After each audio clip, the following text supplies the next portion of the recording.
એમાંથી એક રતન અમૃત પણ નીકળ્યું. અમૃતનો અર્થ શું થાય? આપણા સરપંચનું નામે પણ અમૃત છે, ખ્યાલ રાખજો. અરે અહીંયા જઈને પૂછજો કે તમારા નામનો અર્થ શું થાય, અને આ અમૃત કયા ક્ષેત્રોમાં મળે કે. હા, દેખો ભાઈ, અમૃત નીકળ્યું અને અમૃતના માટે દેવતાઓ ને રાક્ષસો વઢ્યા. એ અમૃત તમે પ્રાપ્ત કરી શકો છો કે નથી કરી શકતા, એનું વર્ણન આ પુસ્તકમાં. મેં આ પુસ્તક પહેલી વાર જોયું છે, મેં હાથમાં પણ હમણાં લીધું છે. તો દેખો, અમૃત તમારી ભીતર પણ છે, પણ એક ભીતર એવી વિધિ કરવામાં આવે છે. नाभि कमल में नागणी करत ना सब कुछ, और गगन महल से अमृत बरसे सो सब लेवे चुस. बड़वा नल का द्वार है नाभि के नीचे, जो सदगुरु भेदी मिले ता अमृत सींचे. જેને જ્ઞાન છે તે તો આ પુસ્તકમાંથી સારી રીતે સમજી ગયા છે, અને જેને જ્ઞાન નથી એ વાત સમજમાં આવતી નથી. તમે શિયાળામાં જોયું છે કે તમારા મૂઢામાંથી આમ વરાળ જાતી હોય, કોક જઈ રહ્યું છે, એવો તમને ખ્યાલ આવે. ઉનાળામાં આવતો નથી, ચોમાસામાં પણ આવતો નથી ને. એમ પકડવા ચાહો, તમારા મૂઢામાંથી કોક જઈ રહ્યું છે એને આમ પકડવા ચાહો તો હાથ લાગે ખરું? હવે એવું ને એવું જ્યારે તમે તપેલીમાં પાણી લઈ, ધ્યાનપૂર્વક સમજો, તપેલીમાં પાણી લઈ અને પ્રાઇમસ ઉપર ગરમ કરવા માટે મૂકો છો, ત્યારે વરાળ થઈને પાણી ઉપર ઉડે, અને તમને કોઈ કહે અલ્યા પકડીને લઈ આવો, પેલા પાણીમાંથી ઉપર વરાળમાં જાય છે ને એમાંથી કોઈ પકડીને લઈ આવો, 2 ટીપોય લાવો, લાવશો? હાથા જોડી કરશો? ભાઈ સાહેબ તું જઈ રહ્યું છે ને થોડુંક મળી જાય ને, 1 ટીપું મળી જાય ને આમાંથી પાણી. કારણ કે મિનરલ વોટર જેવું થઈને જાય છે. મિનરલ વોટર, પેલું ઇન્જેક્શન લગાવો એવા વોટર જેવું થઈને જાય છે, જે વરાળમાં પાણી જાય. હે ને? તો આ તમારે અહીંયા મૂઢામાંથી પણ પેલું વરાળમાં કોક જઈ રહ્યું છે, હા, એ પણ પેલા મિનરલ વોટર જેવું પવિત્ર હોલી વોટર છે, હા, પવિત્ર છે, એને જ અમૃત કહેવામાં આવે છે. એટલે એ હાથ લાગતું નથી. પણ પેલી તપેલીના ઉપર કોકે સીબું મૂકી દીધું હોય તો સીબાને બાજીને પછી જે પાણી અહીંયા ચોટ્યું હોય, બાજ્યું હોય, એને કોકને લેજાવીને આપી શકાય કે લે આ લે પાણી. અને એવી રીતે તમારી ભીતર યોગથી એવી કોક યુક્તિ કરવામાં આવે છે, એવી યુક્તિ કરવામાં આવે છે તો તમારી ભીતર પણ આબે જમજમ હોલી વોટર, હોલી વોટર અમૃત છે, તેને તમે પ્રાપ્ત કરી. અને અમૃતનો અર્થ થાય છે અમન નહીં, મૃત મને મરણા. જેને પ્રાપ્ત કર્યા પછી તમારું જન્મવાનું મરવાનું મટી જાય. એ આવું નહીં જાઉં જન્મું નહીં મરું, આવું નહીં જાઉં જન્મું નહીં મરું, ऐसा अणगढ़ धाऊं कबीर साहब, फिर जन्म नहीं आऊं. જે અમૃતને પ્રાપ્ત કર્યા પછી ફરીથી બીજો જન્મ થતો નથી, એવું અમૃત તમારી ભીતર પણ છે. હા, ચાલો. સહસ્ત્રદલ પદ્મમાંથી નિરંતર એક અમૃત ધારા વહન થાય છે. જે સાધક તેનું પાન કરી શકે છે તે મૃત્યુ અને મૃત્યુના વિધાનનો જય કરીને નિરુપદ્રપૂર્વક શરીરનું રક્ષણ કરી શકે છે. એ પદ્મમાં જ કુલ કુંડલીની વિલીન થાય છે. ત્યાર પછી ચતુર્વિધ સૃષ્ટિ પણ પરમાત્મામાં વિલીન થાય છે. સહસ્ત્રદલ કમલ, 1000 પાંખડી વાળું એક પુષ્પ,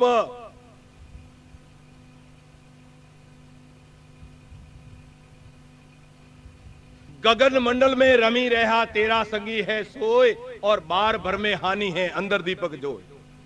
સહસ્ત્રદલ કમલમાં એ અમૃત છે, અને સહસ્ત્રદલ કમલમાં જ એ પરમાત્માનો વાસ છે. કેટલીક વાર એવું થાય છે કે ડોક્ટરો જેને મૃતક ઘોષિત કરે છે એ જીવી ઉઠે છે.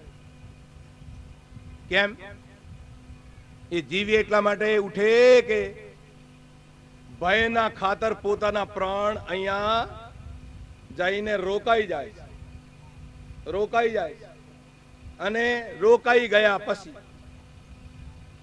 જો શરીરને નાશ નહીં કરવામાં આવે તો માણસ 2-2, 3-3, 4 દાડા પણ જીવિત થઈને ઉઠે છે. એવા કિસ્સા ઘણી જગ્યાએ બનેલા છે. એવા કિસ્સાઓ તમને વધારે કહેવાની જરૂરત. આ જીવનને સફળ બનાવવું હોય તો પ્રખ્યાતમાં પ્રખ્યાત, વિખ્યાતમાં વિખ્યાત આ જ વાત જે આ પુસ્તકમાં ચાલી રહી છે, આ વાત જે પુસ્તકમાં ચાલી રહી છે, જે સાધકો છે તેને ભલીભાંતિ સમજમાં આવશે. સાધકોને ભલીભાંતિ સમજમાં આવશે. આખા જગતમાં વિખ્યાત છે ભગવાન રામચંદ્રજી. કોણ છે વિખ્યાત? ભગવાન રામચંદ્ર. એ ભગવાન રામચંદ્રજીના ગુરુ મહારાજજી વશિષ્ઠ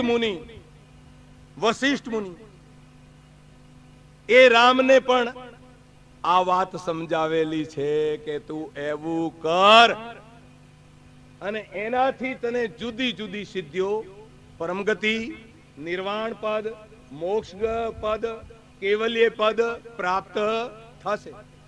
આ પુસ્તકનું નામ છે યોગ વશિષ્ઠ રામાયણ. પુસ્તકનું નામ છે યોગ વશિષ્ઠ રામાયણ. ભારતમાં વિખ્યાત છે આ પુસ્તક. તો આમાં પણ કહે છે કે આ રીતે હે રામ તું કર, પણ તને બતાવું છું, આગળ તારી મરજી હોય એમ કરજે. ની ગતિ રોકાઈ જાય છે. હે રામ, અનેક સંકલ્પોથી કલ્પાયેલા અને અનેક આચાર્યોએ કહેલા સમાધિઓના ક્રમોથી તથા બીજા ક્રમોથી પણ પ્રાણની ગતિ રોકાઈ જાય છે. મુમુક્ષુ પુરુષને અભ્યાસને લીધે આ સમાધિઓની યુક્તિઓ રોગ આદિ કંઈ અડચણ નહીં કરતા સંસારને તોડવાના કામમાં ઉપાયરૂપ થાય છે.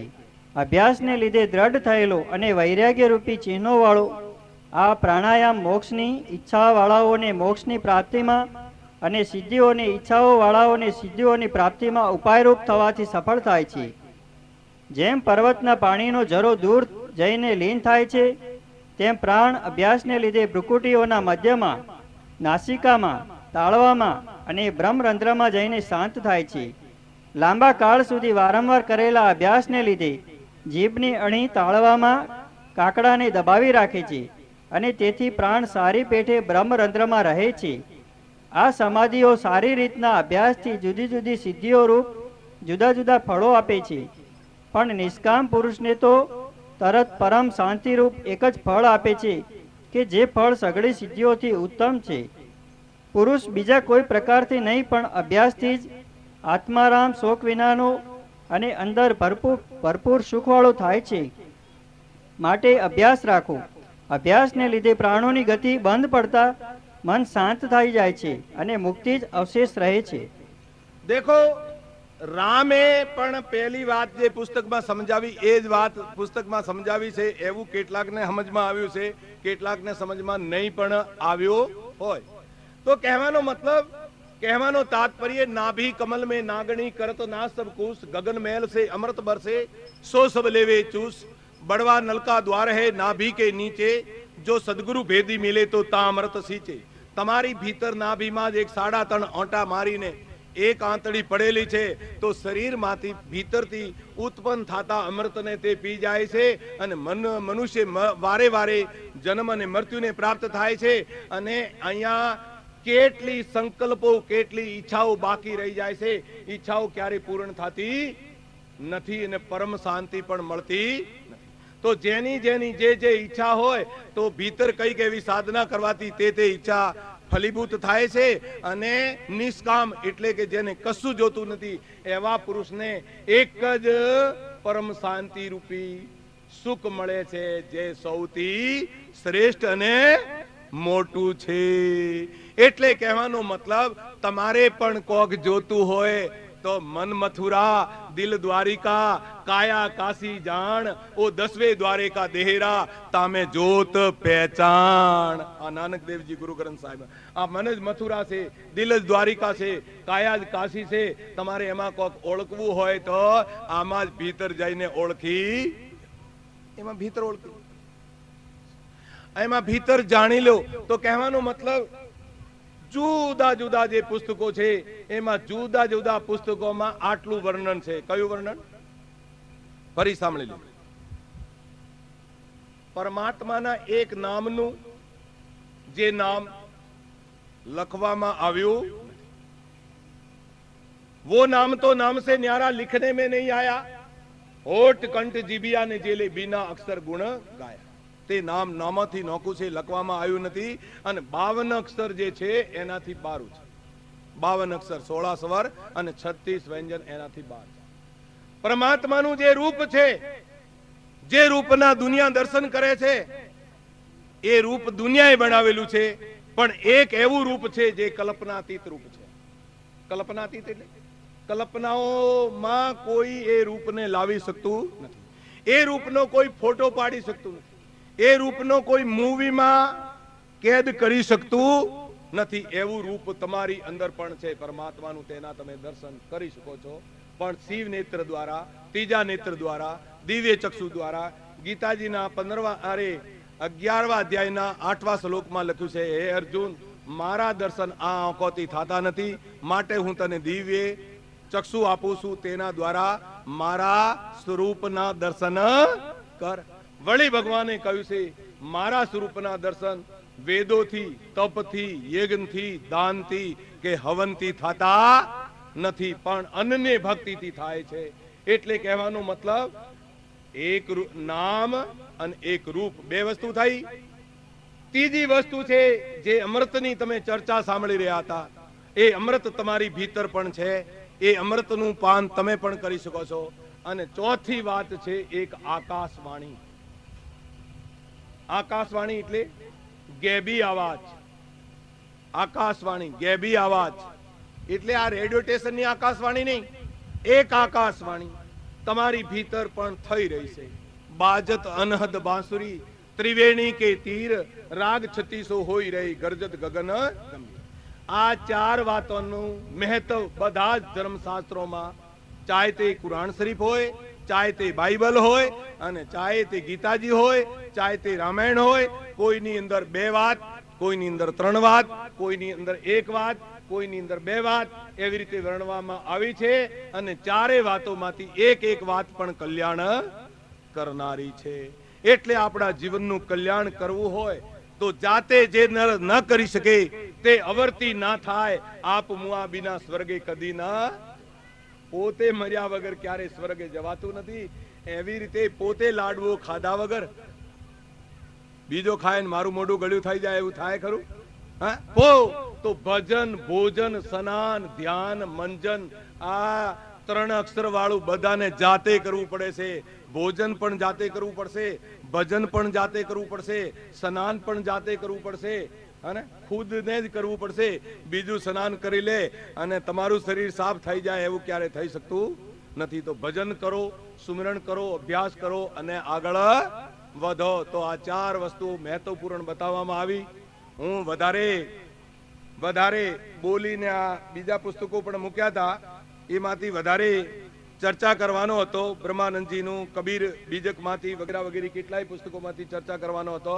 પણ મારો સાદ એટલે કે આવાજ જરા ખરાબ થઈ રહ્યો છે ગરમીના લીધે, ગરમમાં પાણી પીવાને લીધે, એટલે વધુ ચર્ચા ના કરું. કારણ કે આવતીકાલનો દાડો છે, પરમ દિવસે પણ પરમ દિવસે પૂર્ણાવતી છે.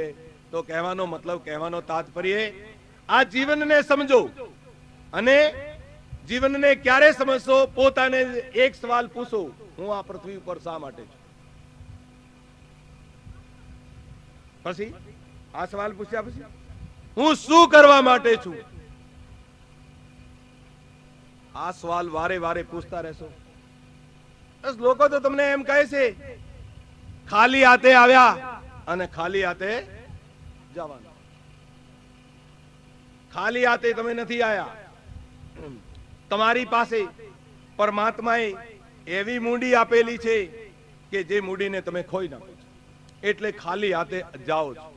એટલે ખાલી હાથે નથી આયા, કંઈક લાવ્યા છો એની તમને ખબર નથી. પણ એને ખાલી કરો છો ત્યારે ખાલી હાથે જવું પડે છે. એટલે સંત મહાત્માઓ કહે તમારે ખાલી હાથે જવાની જરૂરત નથી. કયા સંત મહાત્માઓ? મીરાનું સાંભળી લો. પાયોજી મેને નામ રતન ધન પાયો, जन्म जन्म की पूंजी पाई, जग में सभी गमायो, पायो जी मैंने नाम रतन धन. जन्म जन्मांतરની મૂડી તમે પ્રાપ્ત કરી તમારા અવતારને સફળ બનાવી શકો છો. તમારા અવતારને તમે ધન્ય બનાવી શકો છો.